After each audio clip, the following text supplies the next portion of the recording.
നിയമാവലി എന്ന പ്രോഗ്രാമിലേക്ക് എല്ലാ പ്രവാസികൾക്കും സ്വാഗതം.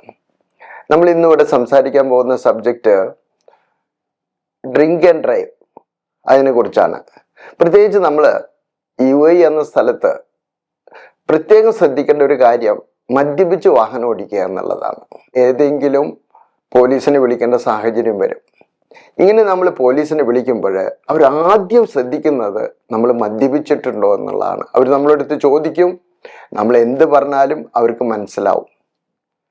പിന്നെ നമ്മൾ ആ ഒരു കുരുക്കിലൂടെയാണ് പിന്നത്തെ യാത്ര.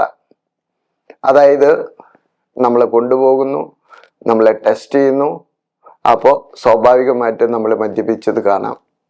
മദ്യപിച്ചിരിക്കുന്ന വ്യക്തിക്ക് പലതരത്തിലുള്ള ശിക്ഷകളാണ്. അതെങ്ങനെയാണെങ്കിൽ അത് ഏത് റിലീജിയനിൽ പെട്ട വ്യക്തിയാണ്, അല്ലെങ്കിൽ മദ്യത്തിൻ്റെ അളവ് എത്രമാത്രം അദ്ദേഹത്തിൻ്റെ കയ്യിലുണ്ട്, മദ്യം ക്യാരി ചെയ്യുന്നുണ്ടോ, അതുമാതിരി ഈ ആക്സിഡൻറ്റിൽ ഉണ്ടായിരുന്ന ഡാമേജ് എല്ലാം കണക്കിലെടുത്തുകൊണ്ടാണ് പല സമയത്തും ഈ കേസ് മുന്നോട്ട് പോകുന്നത്.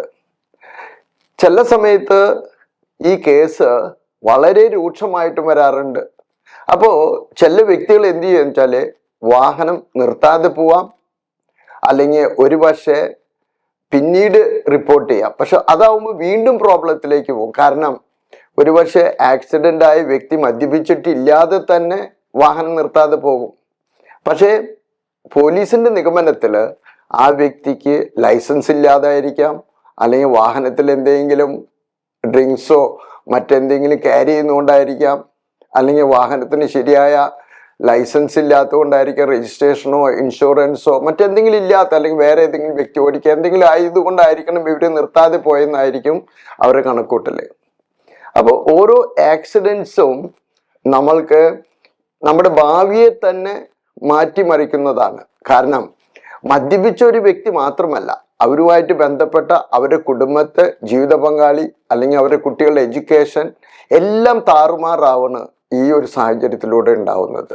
അപ്പോൾ നമ്മൾ പ്രത്യേകം ശ്രദ്ധിക്കേണ്ടത്, ഈ രാജ്യത്ത് വാഹനം ഓടിക്കുന്ന വ്യക്തികൾ പ്രത്യേകിച്ച് ശ്രദ്ധിക്കേണ്ട ഒരു കാര്യം, മദ്യം അല്ലെങ്കിൽ മയക്കുമരുന്ന് മറ്റ് സാധനങ്ങൾ ഉപയോഗിച്ചുകൊണ്ട് വാഹനം ഓടിക്കാൻ പാടില്ല. അതുമാതിരി തന്നെ ക്യാരി ചെയ്യുന്നതും നമ്മുടെ ജീവിതത്തിൻ്റെ എല്ലാ അവസ്ഥകളും മാറുന്നതായിരിക്കും. അതുകൊണ്ട് നിങ്ങളോട് എല്ലാവരും പ്രത്യേകം പറയുന്നത്, ഈ രാജ്യത്ത് വളരെ സൂക്ഷിച്ചു വേണം. നമ്മുടെ ഭാവി, നമ്മുടെ ജീവിത പങ്കാളിയുടെ മക്കളുടെ എല്ലാം ഭാവി നമ്മളെ ബന്ധപ്പെട്ടുകൊണ്ടിരിക്കുന്നതാണ്. അപ്പം നമുക്ക് വീണ്ടും നിയമാവലി എന്ന അടുത്ത ഒരു എപ്പിസോഡുമായിട്ട് നിങ്ങളെല്ലാവരെയും വീണ്ടും കാണാം.